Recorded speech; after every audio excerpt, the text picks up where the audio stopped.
देखिए, आज ED office के सामने हम एक एहतजाज मुनक्किद करें और ये एहतजाज नरेंद्र मोदी, अमित शाह, बीजेपी के तानाशाही के खिलाफ है। एक फर्जी केस बुक किया गया ईडी के जानिब से सोनिया अम्मा पर और राहुल गांधी अम्मा पर और चार्जशीट पेश करें। उस मसले को लेने का आज हम एहतजाज कर रहे हैं। पहले तो मैं बोलता हूँ, ये ईडी का जो केस है फर्जी केस है, कोई ट्रांजैक्शन का एविडेंस नहीं है। यंग इंडिया जो लिमिटेड था वो सिर्फ नेशनल हेराल्ड के प्रॉपर्टीज की ताफूज के लिए, उसको मेंटेन करने के लिए खायमवास हुए। अब ये लोगों का बोलना है कि उसके अंदर इनकम टैक्स का कुछ घोटाला हुआ, हजारों करोड़ का घोटाला हुआ, ये सब फर्जी बातें हैं। देखिए, नरेंद्र मोदी के हथियार है ईडी रहने दो, सीबीआई रहने दो, आईटी रहने दो।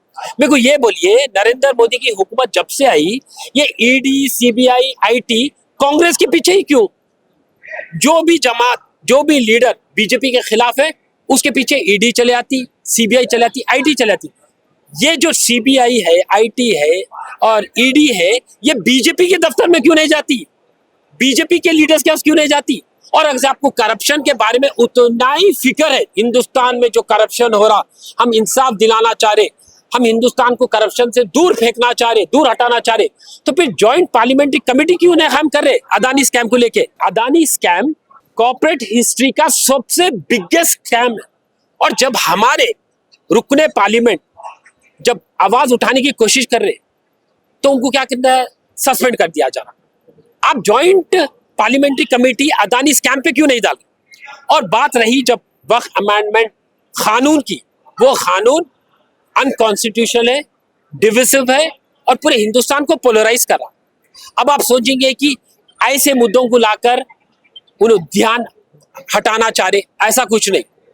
उन्हें वहां भी अजियत देते मुसलमान, आदिवासी और दलित भाइयों को, नरेंद्र मोदी यहाँ भी अजियत देते हमारे कांग्रेस के जमात के लोगों को, सोनिया अम्मा को, राहुल गांधी को, क्योंकि उनको ये नहीं देखा जा रहा कि कांग्रेस पूरे हिंदुस्तान को मुत्तहिद कर रही, यूनाइट एंड रीड कर रही, और बीजेपी क्या चाह रही?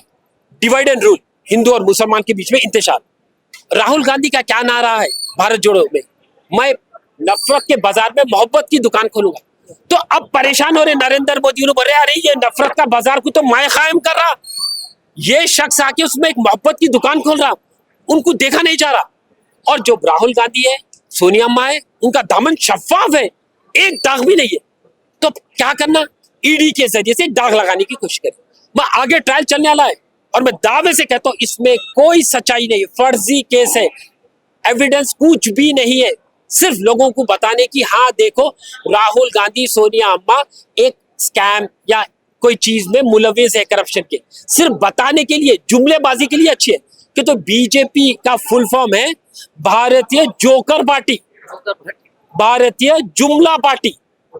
तो लिहाजा इन लोगों को मुल्क की सालिमियत से कुछ लेना देना नहीं है, इन लोगों को सिर्फ सत्ता से लेना देना है।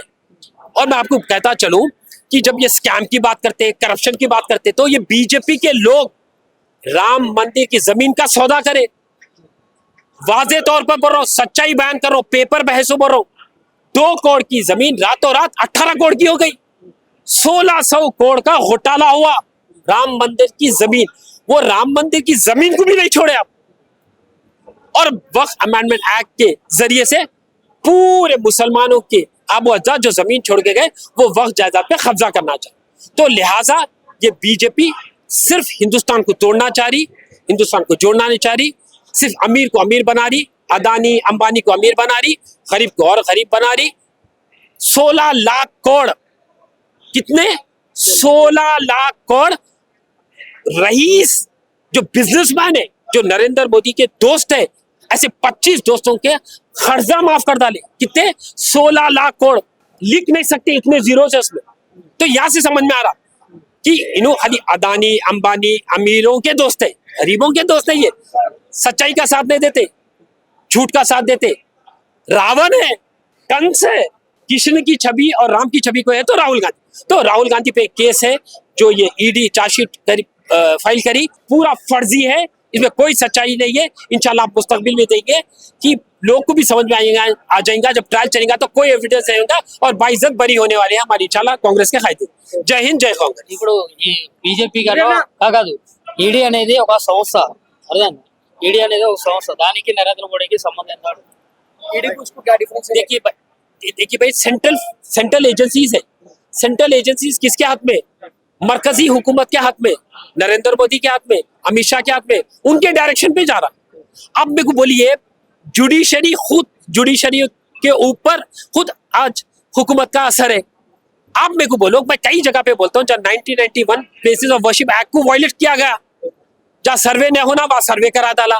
तो ये जो हुकूमत है ये तानेशाही को मानने वाली हुकूमत है, पूरा तानेशाही के बिना पे इन्हें चलाना चाहिए। तो ये उनके हथियार है, इस्तेमाल करने दो। देखिए भाई अंग्रेज भी बहुत सारे हथियार इस्तेमाल करे, पर हम क्या करें?